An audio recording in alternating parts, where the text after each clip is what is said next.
longer than 3 seconds. Hello, everybody, and welcome to VirtualTrekCon with Cirroc Lofton. Hello, hello. We're also joined by David Benjamin Tomlinson, a.k.a. Linus, a.k.a. Cirroc, and various Klingons, a.k.a. a Kelpien, a.k.a. one other surprise character that we will mention in just a moment. Also joined by Mr. Glory himself, Doug Jones, a.k.a. Saru. I can't live up to that glory part. Stop that. How you guys doing? Good. How are you? Awesome. Both of you, Ryan and Cirroc. And hi, Davey. Hi, Dougie. Doing good. Doing good. It's good to see you guys again. Oh, and you. And you. So my question's for you two, actually, Ryan. Oh, good. Yes, I was hoping you were going to begin the question, question portion of the day. Please go ahead. Well, now, not knowing what season 3 holds, what did you think of episode 1 of season 3? Both of you. I'd love to hear, because a little too much Saru, personally. No, what do you think, Cirroc? We actually just did a review, and we will be posting our review in just a couple of hours. But a quick preview of that review, Cirroc was singing quite a few praises, right, Cirroc? I love it. I love the show. The episode was great. It felt like a movie.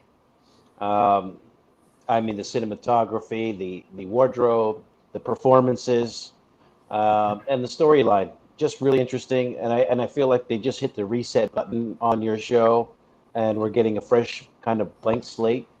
I'm in love with the show right now. I think it's the best live action or non-animated Star Trek that's right now. Wow, that's Cirroc throwing high praise to Lower Decks. Lower Decks, yeah, someone's a fan.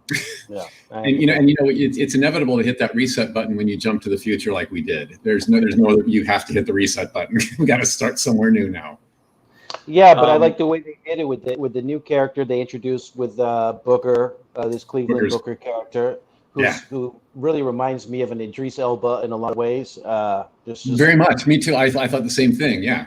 Yeah, and I like the way they interact together between their characters. I think it's a really good chemistry between the two of them. Great start. I love to see that they did it in Iceland, was from what I understand. Right. And I thought that's a great location. I just want to see a little bit more Discovery crew, the rest of the guys, but I'm sure they're setting us up for that. A little bit more. Just like a scene. Where's everybody just to see what they've been up to, you know. Real quick, Eve England says hello. She's out in Wales. We love Eve England. Hi, Eve. Or as we call it in Discovery speak, she's out in Gormagander. Okay. Space Wales. That's a space whale. Are we? Is it comments we want to click on to see comments? Oh, there they are. Oh, look at hi everybody. Oh, look at the comment section. Wow. What did you guys tell us what you thought of Discovery while we speak with David and Doug here? Speaking of the first episode, tell us in the comments. That's what I mean. Speaking of first episodes, Cirroc, I heard a little secret while you weren't quite here yet before we were recording, that one of them actually was in episode 1 of season 3, right, David? Yes. Oh, I'd like to know about that. Well, I played Cosmo Trades, who was chasing Book throughout the episode and got vaporized on the beach at the end. No way. Yeah. He was that awesome alien that we were kind of talking about. We're like, oh, who's that actor? Yes, and I was telling him, I was like, I'm too busy with this con. I'll look them up later. You didn't have to look it up. We found you. That was so awesome. And you were so good, Davey. So good. Oh, thank you so much. Now, yeah. Oh, wow. So a lot of your lines were subtitles. Yeah. Right? All of them. Because, all of them? Because I had to learn a new language that they made for him to speak. So that was, I learned it. I can still remember lines because I really went bonkers on it, because learning a different language, like an invented language, is really, really tough because it doesn't follow the sort of ordinary rules that you're used to. No, like I remember thinking that was in some way enhanced. I was like, did they have a different actor doing that? Is that, because sometimes they'll have like a different actor doing it, one actor acting, the other actor doing the voiceover, because the language didn't even follow, like, not Latin that we're used to, or Anglican or Germanic or even Asian. It just sounded almost like car parts. It was just like, how did you make your tongue and throat and mouth make those kinds of sounds? Well, I was assisted in the ADR department because they actually recorded some me clicking and that they wove into the thing, the dialogue. But a lot of it was like, to go to Pex to get Tep Chabro. Like, it was very guttural. It was just like really chunky sounds. I think having learned some Klingon definitely put me in a good position to tackle this one. Wow. This guy's a pro, ladies and gentlemen. You saw how quickly he just wrangled that off the top of his head. And Davey, you had to learn Klingon a couple times as well, which is also not super easy. Not easy. That's when they said I was playing this character, I was like, yay! And then I got the language files, and I was like, oh, because it's not. I admittedly struggle a little bit with learning like alien languages, so it's just like I have to go to work, but it was exciting to do. Wow, that's really cool. We had no idea. I mean, there's no idea that it was you. I mean, you were just completely brand new for me in my mind. I was thinking, wow, who is this guy? This guy's good. Really good adversary for Booker too. Chasing him around in that first episode. I'm going to boast about Davey for just a minute, if I may. Because we're not doing it enough. No, I know, right? You guys are not even coming close. Tell them how it's done, Doug. David is such a superb actor, and he is so kind and gentle to the makeup department as they do their applications. That's a biggie. I've always said when I'm asked about my own career, what pushed me forward were referrals from makeup people after I did an okay job acting, but also was nice to work with and did not complain. David is such a dream to the makeup artist in that he takes on any character very well, but he also he internalizes those characters. He makes them all different from each other. That's why he's such a chameleon on our show. He's played so many different species now, and you would never know it's the same guy. Already 4 by my count, right? So far that I can think of. Yes, 4 species. Wow. Thank you. Right. And that's why they keep coming back for him again and again and again. So what you're trying to say is David is the new Jeffrey Combs, or he really is the new David. High praise. Tomlinson, but I mean, in the way that they're going to keep bringing him back, hopefully in different series as well, would be amazing. I would be up for it. We do have a quick question for you, David, from Eliza Pearl, who's a good friend of ours. She's a great lady. David, did you work with Mark Okrand on the new alien language? I did. All right. Doug. I wasn't sure if there was more to that. That's our linguist. I think he's the one who helped me with my Kelpien as well. Yeah. Okay. Brilliant man. Good gosh. He's creating these languages as we need them. So, God bless him for that. Right. And he's so patient when you reach out with a question like, how do I make this noise? He's incredibly like, you do it this way. And he was on Skype when I went in to do the ADR. So he was like coaching on the side. So he was like, he's incredibly supportive, incredibly good to work with, and very, very patient. He and I had a funny exchange when I had to sing in Kelpien at Ariam's funeral. Right. And you might hear Saru sing again in season 3 at some point. I don't know. It's entirely possible. Right. For whatever reason, I don't know. But when singing, trying to get pronunciation while singing, I asked him to give me a pass on proper. I said, it's kind of like when the Beatles, sing. You don't know they're British until they start talking. Yeah. So I said, can you give me the singing pass? and so he was so good to work with that way. So lenient on me. Doug, you're acting as if we haven't already seen you singing in your posts. I believe it was 2 or 3 years in a row now. On your last day or at Christmas or something, towards the end of recording the season, you go out in some town square all by yourself and start singing show tunes and give us a glimpse of Doug on Broadway. Well, I unfortunately for my neighbors, I lived when I'm living in Toronto. The last 2 years, I was living in the Distillery District, and they do it up for Christmas. It's a huge courtyard that's all very decorated, very lit up. And I would go out there at 2, 3, maybe even 4 in the morning. It's just desolate, but the lights are still on, and I can do a horrible rendition of a beloved Christmas song and just ruin it a cappella. So that's a Christmas tradition I will redo this year as well.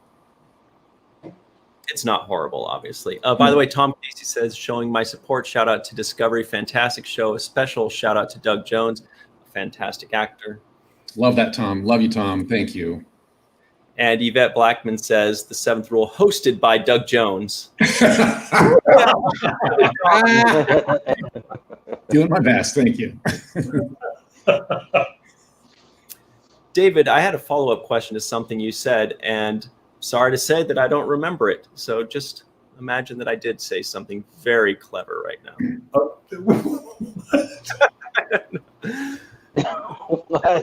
What? I don't remember. What were we talking about before the show tunes? With the linguist. I don't know, but I had the linguist. Please, yeah. Cirroc. Please save me, Cirroc. I'll save you. My question is, David, were you in Iceland for the filming of this?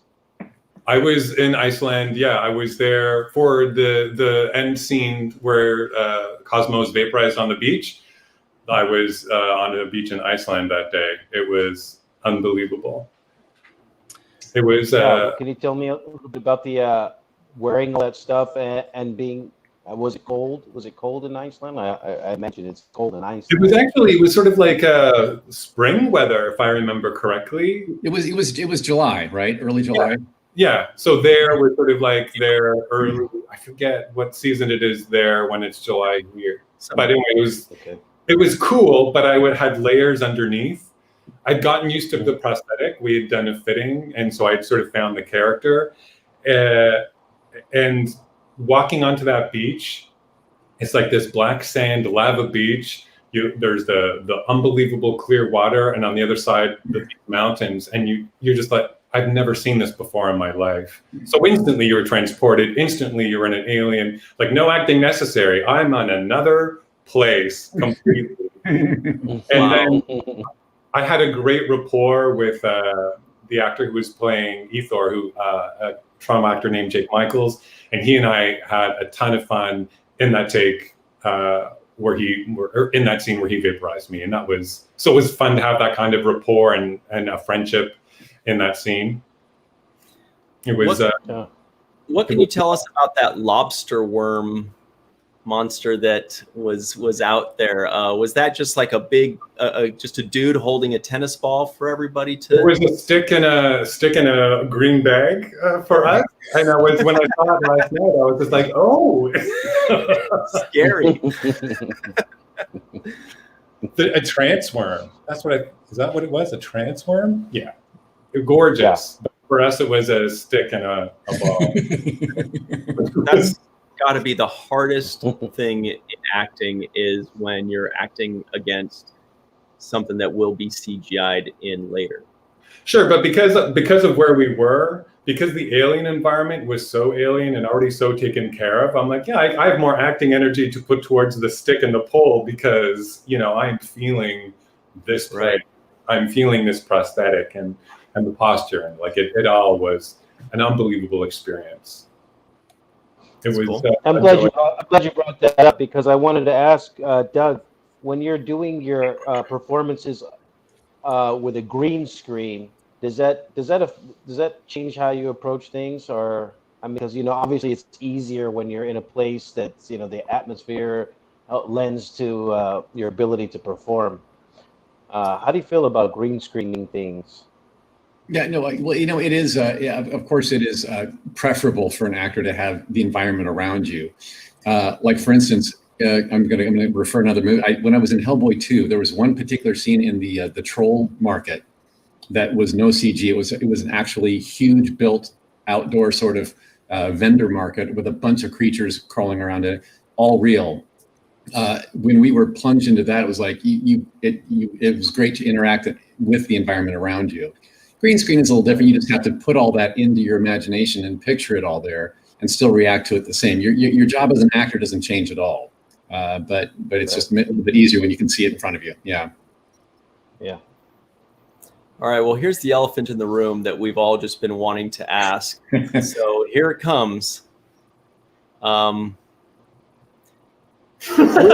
we be seeing more Linus this season? That's it. We've been dancing around it, you guys. Let's. We know we're going to see some Saru, some juicy Saru all over the place, all over season 3. But what about Linus? Yeah, we'll be seeing a little more Linus this season. All right.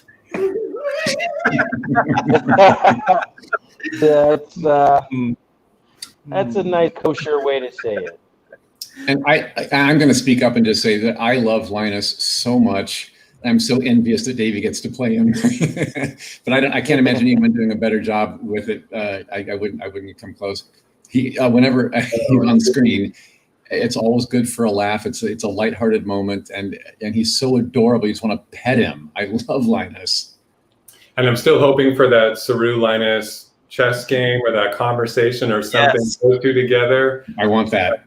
I know. This moment, I can't wait for that. An away mission with Saru and Linus where they're picking blueberries. That would be the most wonderful Yes. away mission in the history of away missions. Ever in the world, yeah. Ever in the world. Well, we know that Saru loves blueberries. Yes. David, if you were writing Discovery and you had to pick a fruit that Linus enjoys more than any other, which would it be? We ask the tough questions here, by the way. It is the tough question. What's the? I could be making this up, but isn't there a fruit that kind of tastes like it's rotting? Durian fruit. Is that? It would be a fruit like that. It would have there would be a pungenty. There would be a pungenty kind of like a fruit that nobody likes. Linus would be like, I love this. Ryan's not happy with that answer. Oh, no. Yeah, some people are thinking, kiwis. Kiwis is a good one. Oh, kiwis is good. Sabrina Wood of the Sci-Fi Sisters. Yeah, so durian fruit. I think that's the one you're thinking of. It's kind of in Indonesia, the Philippines, that area, and it's like against the law to eat it indoors because the smell is so pungent. Yeah, something like that. That would be about the neighborhood for him. But I mean, he wouldn't again. The thing about Linus is he's a bit awkward, but he's completely comfortable in his awkwardness. Like he doesn't feel weird about it. And he likes what he likes. No apologies. I like this. Right. I don't know. Ask me again tomorrow. Go ahead, Cirroc. Doug, what did you think when you read the script and you found out that the Federation was basically dismantled and there was no more Federation? What did you think about that? Yeah, no, disheartened, of course. Because I was hoping that we would find them up and running well, but I think story-wise, this makes a lot of sense to do it this way, because now we have a rebuild ahead of us, and maybe Discovery can bring the old school values to the future with us and help that rebuild with a sense of nostalgia and a sense of loyalty to the Federation that we still are a part of. So I think that's a good writers. I'm going to thumbs up on the writers there. No, I agree. I think the writers made a good choice. Yes. To read that the first time and to see those words, I think it's page really early. It was just like, what? Hugely impactful, and you feel it when you watch it. It's just it's very, very, very big. Mm-hmm. And now I'm going to forget the actor. I'm going to forget the actor's name who played that one person who was still holding on to Federation. Right. I looked him up. I don't remember his name either. Beautifully done. Gorgeous. Amazing. We could call him the true believer. He was the true believer. Yeah. Right. Yeah. He was a true patriot. You know, he's the one who really still waves the flag proud, and he was just like, just to see the look on his face when he's interacting with Michael Burnham, and oh gosh, it was such a tear-jerky ending to that episode to see the flag folded up so beautifully. Yes. Like, oh my, it was just like I know, the reverence for it was just gorgeous. Right. We were talking about that previously, about like how beautifully folded the flag was in that case. It like kind of almost took my breath away a little bit. I was like, wow, you know, they must have put in actual like a ton of time and effort into folding it perfectly and making it look so pristine. I loved it. Really and one more thing I'll throw in about Cirroc's question now. Now that we've gotten to the future and we find the Federation is either non-existent or in disrepair. That question about the captain's chair on Starship Discovery, right?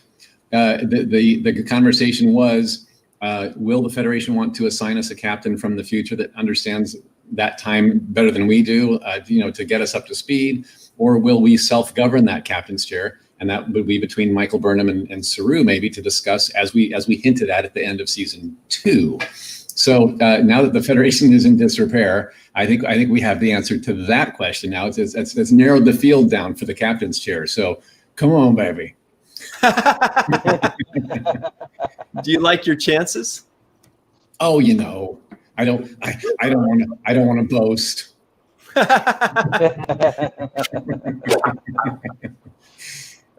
David. Yeah, I think that's one of the most appealing things about watching this first episode is the amount of open road in front of you now that we're watching the show. It feels like they can go any direction.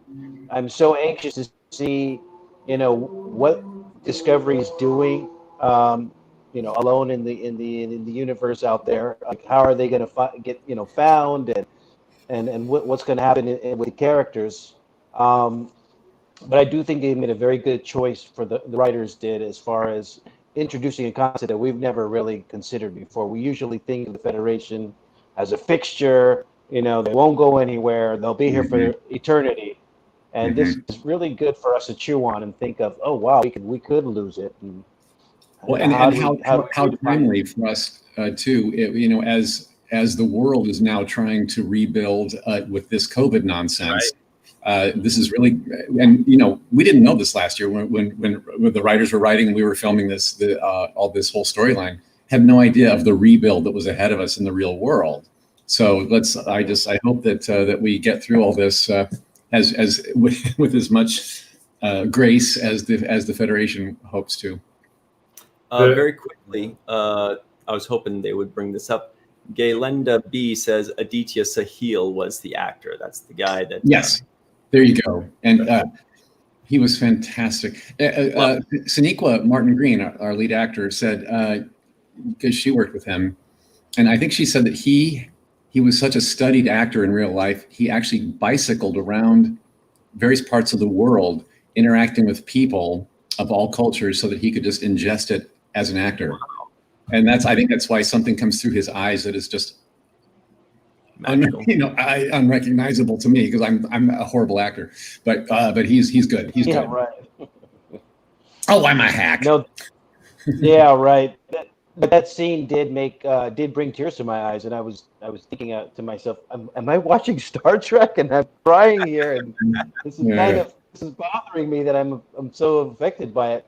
But it was kind of the way that he was talking about his father and his family generationally holding on to this idea and preserving it.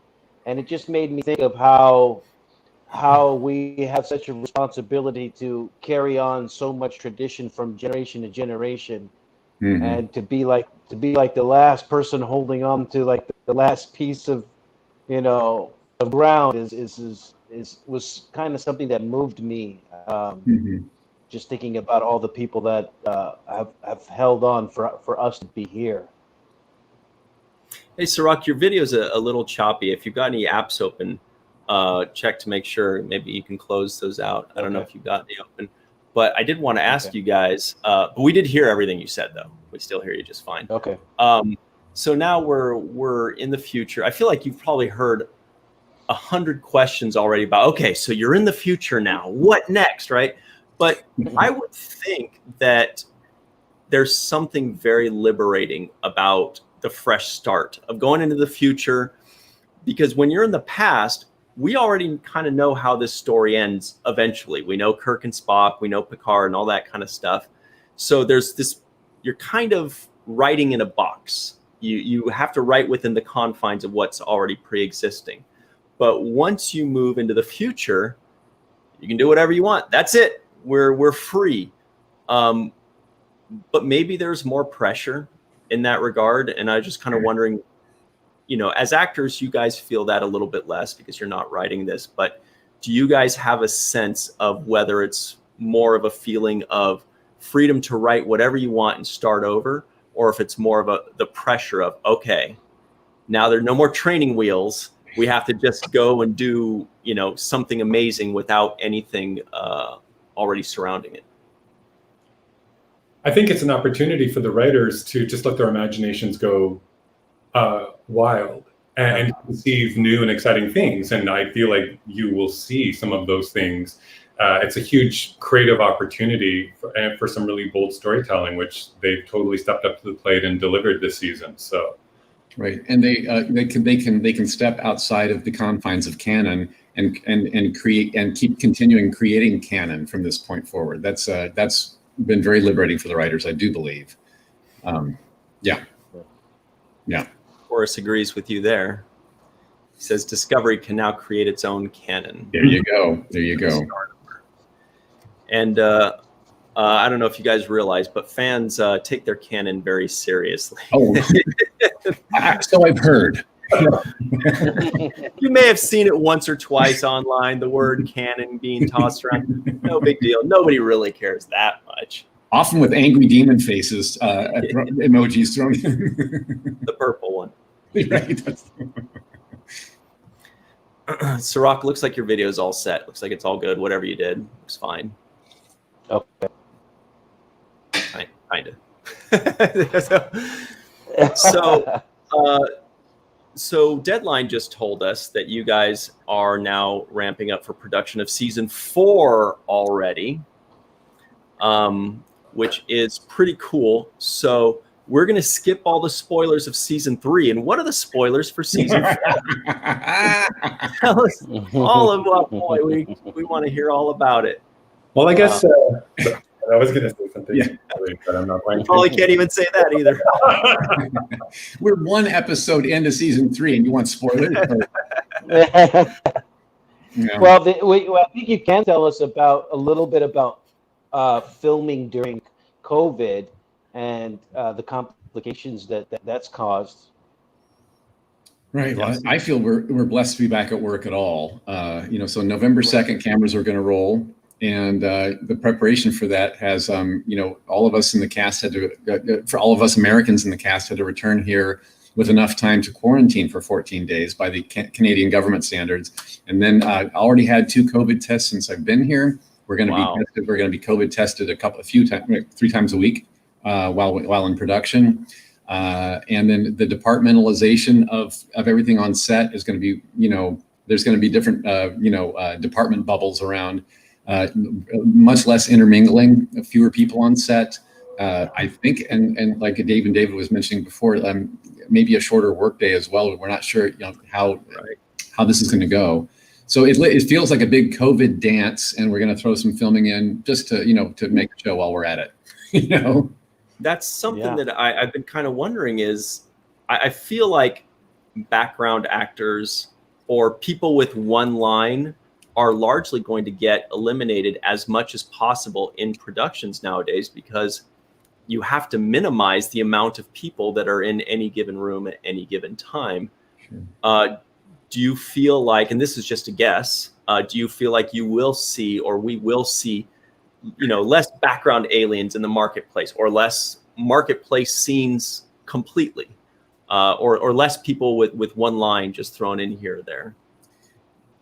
These are all good questions. It's when I did a movie in LA before I came up here, and the answer to that was that background actors had to show up within a few days COVID test negative, that they could verify somewhere, either on their phone or something, and then they were background and principal cast were kept apart from each other.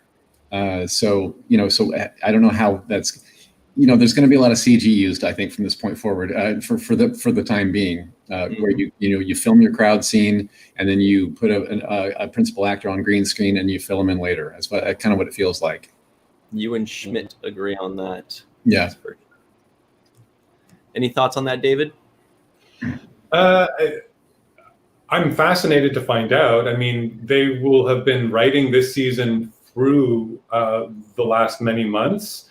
So there will be an awareness of the situation going into it, and probably some thematic relevance as well. So I'm very curious to see how that is going to come together and what the stories are going to be, and how shooting is going to be kind of a slightly different animal.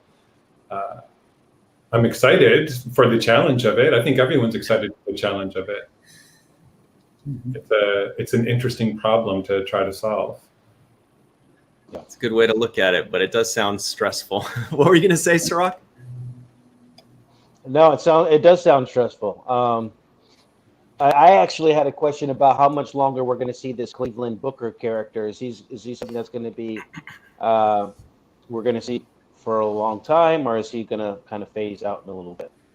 I think Doug just gave that. I'm not sure if I can give that answer. Eyebrow raise. No, that's a friend who knows you well. Yeah. I just you went right when you started asking that question, Cirroc, his eyebrows went. All right, I will. But I don't know. Maybe I read that wrong. Yeah. Well, he's such a Han Solo kind of a character, isn't he? So I think they're setting him up to play pretty prominently. So I hope he sticks around for a while. David Ajala is fantastic to work with. He's such a pro and such a refined gentleman. Even though he's playing a bit of a rogue at the same time, he's got a lot of layers to him. So look forward to that. Okay. Our good friend Yvette Blackman Tom says the Doug eyebrows equal NDA. Right. Thank you. So I guess this is another question that you may have been asked a lot of times, but we've never asked it. And I'm kind of curious. I mean, you're looking back at season 3, so it's really strange to be asking you questions about what you shot a year or two ago when you're just preparing to shoot for season 4. But do you remember if there was just like a different vibe for season 3 as far as just being on set between actors, intermingling, or was it just kind of business as usual, like a family reunion, like here we go again for season 3? Did it just feel like you just hit the ground running, or did you feel there was something a little different in the air? And if so, what was it? Take it. Yeah, David's definitely ready for that one. Everybody is always so happy to see each other. And when we're able to get back together, it's always exciting. We are very much a family and operate as such. And so the excitement and the pleasure of being together and working together is consistent. And because there's this core group of people, it feels largely the same. That's flavored by the fact that we're telling these new stories and in this new place. So I think the feeling was we're excited to get back to work, we're excited to see each other, and we're excited to see where we go. Mm-hmm. And also the familiarity is a Starship Discovery. When we're in those sets and playing with those characters, of course, family familiarity, it's all there. We do have new sets, we do have new places to explore, new people to meet, civilizations. Right. So that was the newness of filming season 3, was like, oh, this is wow. And technology. We have to address the technology because we're 930 years forward. So technology has evolved, and we're finding out about it step by step and going, whoa, you can do that now. So you're going to have a lot of those wow moments to find. Wow. Yeah, I'm glad you mentioned that, because one of the things we talked about were some of the things that were brand new for us as the audience. The scene where the guy's bedroom kind of melts down into the floor. Wasn't that beautiful? Beautiful, that right? Was that was just really cool. And it's great because that's one of the things I really like about Star Trek is I get to see those little trinkets and gadgets that just make my mind wander and make me feel like, oh wow, somebody's using their imagination and coming up with some really cool things. Also the parrot. Yeah, we love the parakeet. Yeah. Yeah, that's what you're talking about there, Cirroc. Programmable matter. That is something you will see more of in season 3 for sure. Oh wow! It is a programmable matter. Mm-hmm. So I did want to point out too. This was something we wanted to mention. Is that I wanted to make you proud, Doug, and the Cirroc's already way ahead of me on this, but we're the COVID thing, the coronavirus kind of forced my hand, but we know that Mr. Doug Jones is an excellent hair cutter. He cuts his own hair. He cuts others. For the last 7 months, I have been cutting my own hair. Oh, good for you. I know. And I'm just like, what would Doug do? What would Doug do? He'd probably say something funny here. So I would try to tell myself funny things. And I know Cirroc's way ahead of us. I think you've been handling your own business for quite some time. Oh, yeah. It's not much. It's called a razor. The question is, David, are you joining in the self haircutting maneuvers too? I mean, are you getting better, or are you trimming the sideburns, or what are you doing?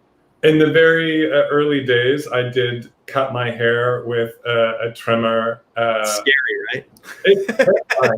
I had a mirror and I was balancing, and I had you need 4 hands. Another mirror I couldn't see, and then I was out for a walk with a friend, and I took off my hat. I'm like, "How's the back?" And she was like, "It's not good." And yeah.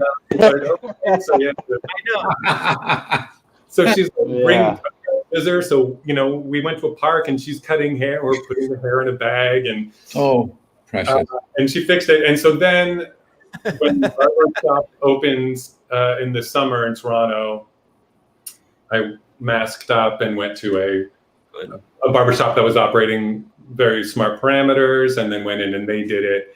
And so I think it's better left to the professionals. I mean, Doug is remarkable. Yeah, I'm not that guy, I don't think. My hair is massacred. But that's what's good about doing Zoom meetings for the last 7 or 8 This is all. That's all that matters. It's like, look, I just pushed my hair down, and nobody knows that every single hair is a completely different length. The back looks like a map of Brazil. Like, you just can't even. You have no idea what's going on here. I'm like, as long as I get the sideburns close, I guess I'll be okay. Right. No need to turn your head to the side, either side. Don't go. I admire your tenacity, Ryan. I admire your tenacity. Thank you, but I was just harnessing my inner Doug the whole time. I'm like, if Doug could do it. Oh, right. This. Anyway, sorry. Doug, are you going to be cutting your hair for this season? Are you going to do your traditional? Oh, this thing's gone in a matter of days, right? Yeah. My don't get used to this look on me, because I'll be posting on my social medias when head shaving day comes. It's an annual event. It's like a Christmas card. Yeah. It doesn't seem like you guys? Go ahead, Saru. Sorry. How do you guys stay in such great shape, Doug, David? You guys are like slim and like. Is there something that you're doing that's diet-wise? Attractive as hell, gorgeous, and then there's Doug. How can we be like you guys? How can we be like you? What's your secret? Do I have to limit myself to one meal a day? I'm trying my best. For me, it's been a mix of yoga, which I've been doing for many years. This summer, I started training on a slackline. I wanted to find something that I could go to a park and do on my own. So I took up slacklining. So I spent a huge amount of time over the summer on a slackline, which is a great, very focused kind of balance and strength training. Right. And that's the thing where you're like, it's like a cable tied between 2 trees or something like that. Yeah, it's like a flat 2-inch band of fabric between 2 trees, and you balance. And it looks hard. It's very hard, which is what I was so excited about when I first tried it. I'm like, oh, this is really tough. Oh, I want to get good at this. So doing that and lots of cycling, I guess it's just, keeping busy, and I know what my body likes, and I just keep adding things to do that my body likes. What about you, Doug? You have a regimen? You work with a trainer, yeah? Do you know what your body likes? We can't talk about that online, unfortunately.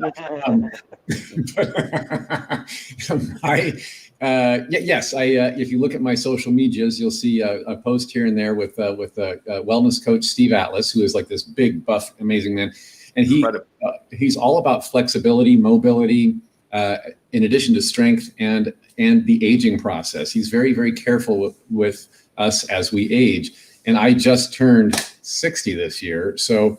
Wow. So his main focus is giving me a program to keep on that will keep me in motion and flexible and mobile.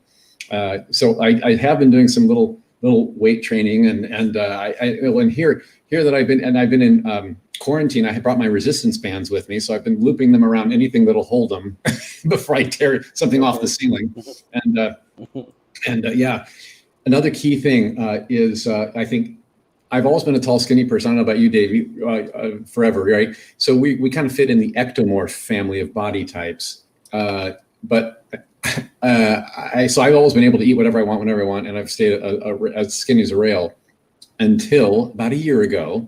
All of a sudden I was like, hey, where did that little bit come from? So metabolism caught up at 59. How Yeah. Poor guy. So I do adhere to the little dance between calories consumed and calories burned. There's a relationship there that must be maintained, and it's a very simple equation. I saw a really impressive photo that you posted, Doug, online where you were sitting on Steve's shoulders flexing. They look like statues. And it was unbelievable. I was so impressed and proud. I was like, amazing. Thank you. Hard work and beautiful. Thank you. You seriously though, Doug, you have muscles on top of your muscles. Like each muscle, like if this wasn't already stolen by somebody, most people won't know. So I'll pretend like I just made this up. You are the definition of definition. Oh, see the love you just did there. Yeah, but that's a steal. People will catch me. They'll know who that's from. Some people will know who that is.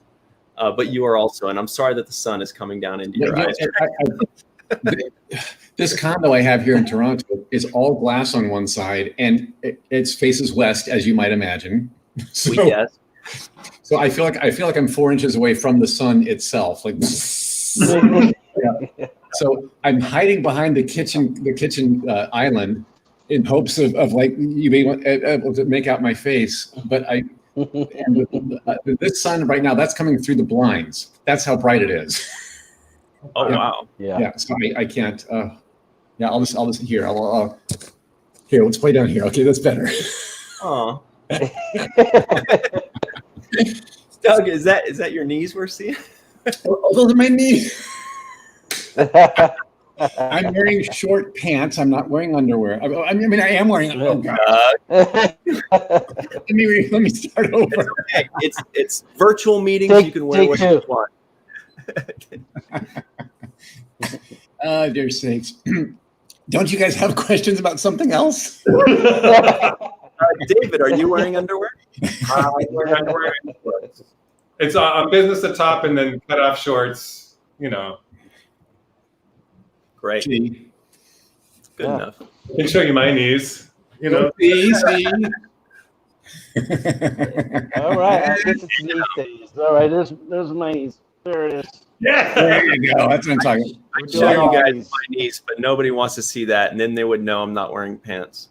Come on, baby. Oh, wow. There's no need for that. No need. All right.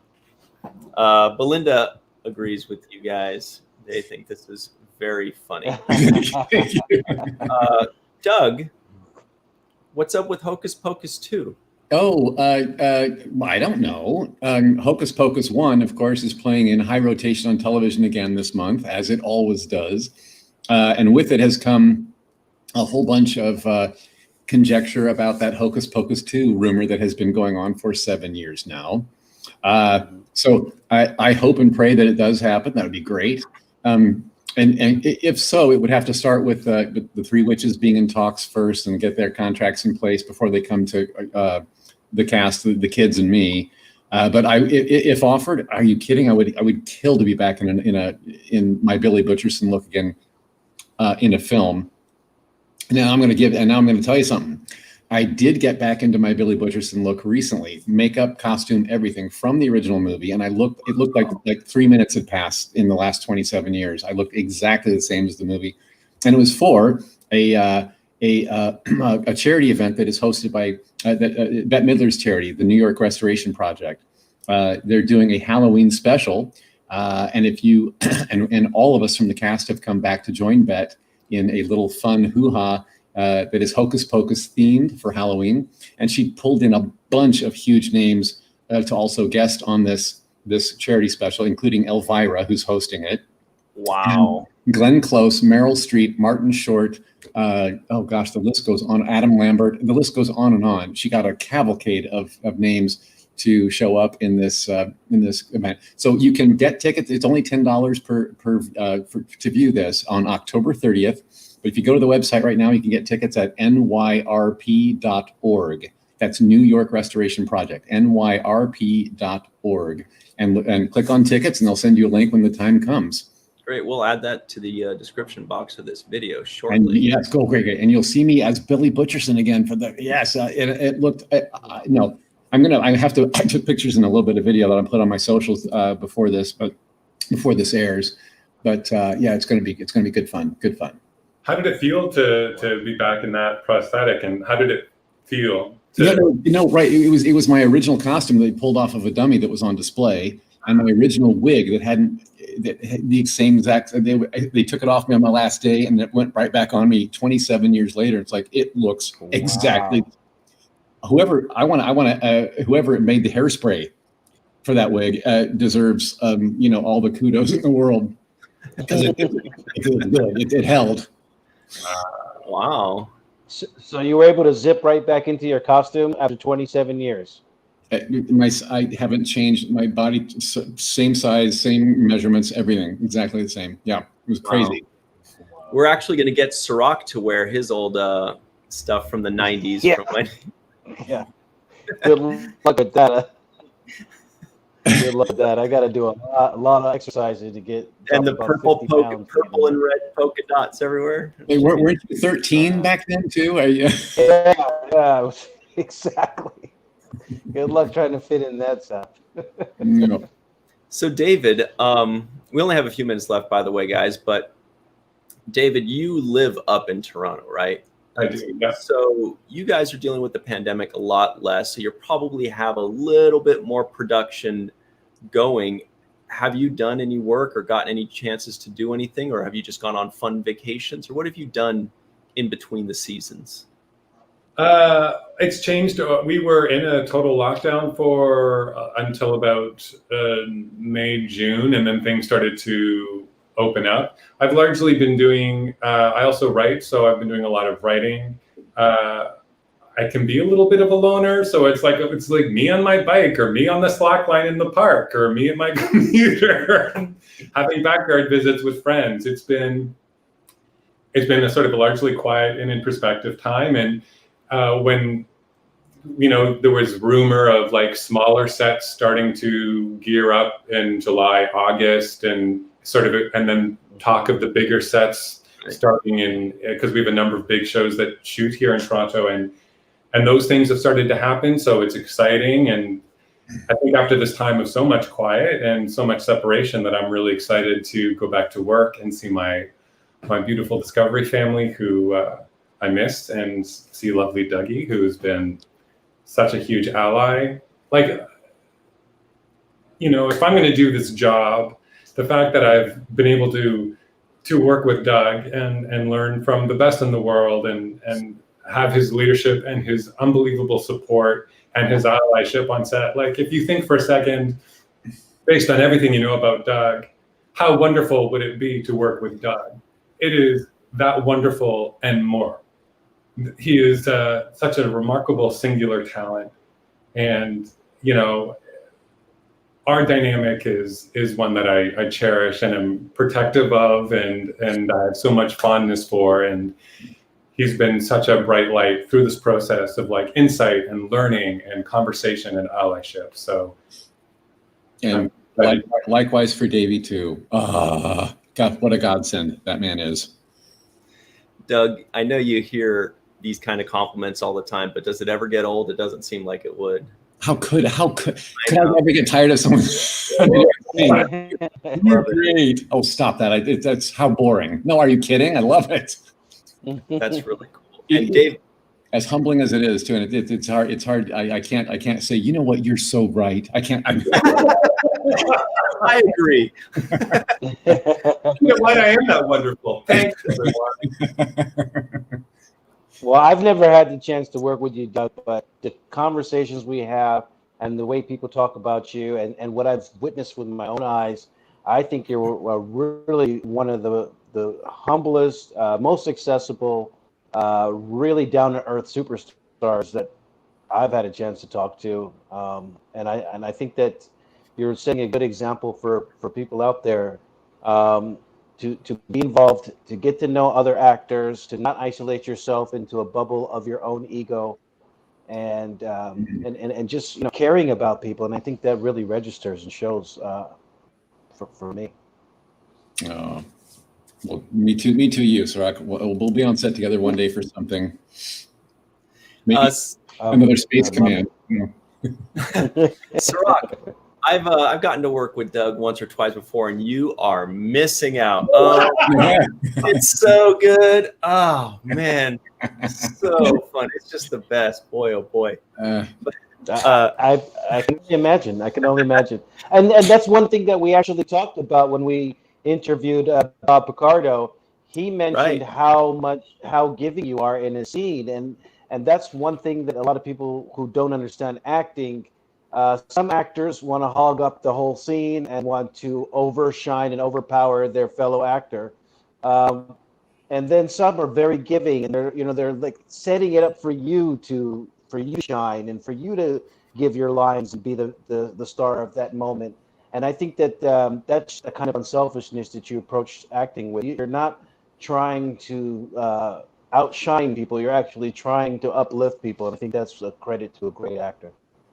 Well, thank you. I think that's in human relationships in general, isn't it? If we're always looking out for someone else's needs, then if all of us are doing that, then everyone's needs will be met. Right. A penultimate question, David. You're obviously a young man of like 21 or 22. Yeah. And we truly hope. I mean. You do yoga, I already forgot the line thing between the trees. Yeah, but when you mentioned it, I recognized it. You seem like an absolutely wonderful human. And you're doing alien work and alien makeup. I'm hoping that we're going to get more decades of you working just like we've had with Doug, where we've gotten to enjoy decades and decades of his work. And everybody loves to work with him. Everybody loves to talk with him and meet him and talk about him. And it really seems like you're on that kind of trajectory.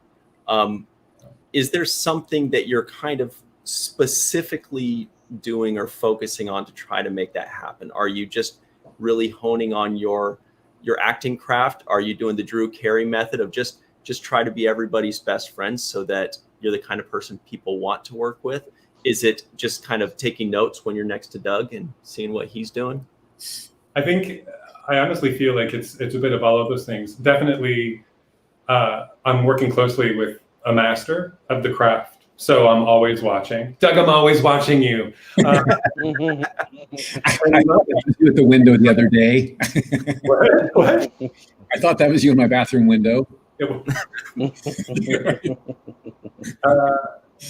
The interesting thing about prosthetics, and I'm only like year 3 into this experience, which I never expected, but as it's sort of unfolding, I'm becoming more and more excited about it, is I think it's very easy to romance about, it would be so cool to work in prosthetic. It would be so neat and unique, and it is all of the cool things, but there's a whole part of it that no one romanticizes because it's the challenging parts, and it's the discomfort, and it's the early hours, and the end of your day, and the mindset you have to maintain, and sort of like the isolation when you're on set of sort of being behind this wall. and it sort of summons these parts of you. So I think to be good at the job, you have to get good at the performance aspect. You have to get good at the sort of interacting aspect and the mindset aspect of it. You have to be focused. You also have to get the acting piece, obviously, because it's a sort of a different experience. So I think you have to touch on all of those things to be able to do well at it. And so I find myself continually learning. If I watch a performance, I'll give myself a note. I'll be like, oh, remember this next time for Linus, or Doug will say something, and I'll be like, oh, right, and understand that energy more, and actor stuff, blah blah blah blah blah blah blah. But it's like right now, I just am soaking it all in and paying attention, but also loving every minute of it, even the challenging moments. And did you see why David's a writer? Isn't that big? Yes. You're gifted with words, child. We all just kind of stopped and listened. I know. I could listen to it all day. I don't know. Very quickly, Michael Parker has some good compliments to Cirroc about The Visitor and wishes you good luck, Doug. And one them RS Bryson, special thanks to them. I'm not really sure what that handle means, but I just read it. Cirroc, do you have any final words before we run? Yeah, I do have a final little curiosity in my head. When we finished Deep Space Nine, Avery Brooks was sad that he wasn't able to take the baseball that was sitting on his desk. That somehow, in the end of the production, it disappeared, and that would have been the one thing he wanted to keep as a memento of his experience. What would be the thing that you would keep as a memento of your experience on Star Trek? Awesome question. That's a great question. See. Yeah. See why we have him around. For me, I already did in season 1. My Kelpien makeup, when it's applied every day, it goes on in 4 different pieces, and they blend the edges, and it becomes one big thing that I'm socked into. At the end of the day, they slice it up the back, and it all comes off as one piece. I saved one of those, and it's on a life cast of me now back home. So that's a treasured piece for me. But as far as props go, the one thing I really want to keep is my Delta badge. They're kept under such lock and key. I mean, you can't. The prop department is very protective of all the stuff. We can't pilfer any of that. It's very, very well policed. Mm-hmm. Yeah. I would seem to answer. Prop is short for property. So that's when you actually think about what it actually means, it's their property. It's their property, not mine. Is that what that means? Yeah. So sorry that it really. Sorry, I stepped on you there, David. What was your answer? I was going to say same. But I would like to get at some point the Linus head with the eyes, and I think the communicator, the badge, would have the most meaning for all kinds of reasons. But again, you don't even entertain that notion because they are, swept away and brought. So it's just like, okay. Yeah. So Doug, they can keep the shoes. You don't want the shoes. Actually, I do have. I have something even. I don't know if it's going to be of any value one day. Maybe even more valuable. I have the original prototype boots that were made out of light blue neoprene. Wow. Kind of they're a foamy material, but they're in the same exact shape. So they were my practice walk around boots. They gave me those first when the cobbler was building these, just to see, can you walk in them? Are they going to fit? And so I kept those as my practice pair. So I have those in a very guarded place as well. There's only one of those, only one pair of those. They've made several pairs of my black, my uniform boots. Nice. Cirroc, that was kind of a half applause and half evil genius. Oh, really? I love that he's thinking. He's already ahead of the game. He's like, I've got this, I've got that. So you're thinking ahead of the game, and I like that. I would only add to the list, guys, that your actual uniforms, if you could find a way to pilfer that at the very end. I know. That's my suggestion. As an all pro. All right. Well, we do have to run. Doug and David, thank you so much for giving us such a big chunk of your time. And Doug, thank you so much for battling the sun for us. I wish we've been in that battle with you. We're rooting for you. I know this. I wish that my entire wall wasn't glass. I swear, even with the blinds down, it's just blazing. You can burn my retinas out. You say that now, but in the winter you'll enjoy. I'll enjoy the extra warmth. Yeah. Anyway, well, thank you all for joining us at home, David and Doug. You guys are amazing. We love talking with you. We love talking about you when you're not around, and it's almost always good. And we're rooting for you guys. We're rooting for your careers. We're rooting for Discovery and Cosmo, even though we know that he's already done. Yeah, it's done. And also, and thanks to everybody who's been making comments. I've been watching as they scroll by, and it's such lovely words from all of you. Thank you so much. Yeah. Oh, and early happy birthday to Rachel, whose birthday is on November 2nd. I saw a comment go by from Rachel. Okay. Rachel. There's a Rachel birthday out there? Yes. Cool. All right, happy birthday, Rachel. I was looking for it, but yeah, it was probably a while ago. Great. Anyway, thank you so much, guys. We really appreciate you. Thank you. And we'll talk soon. And everybody at home, thank you all for joining us. Thank you for supporting Discovery and for all the awesome comments. And we'll see you next time. Bye. Bye. I'm just going to keep it like this so we can watch David do this forever. A little workout. Okay.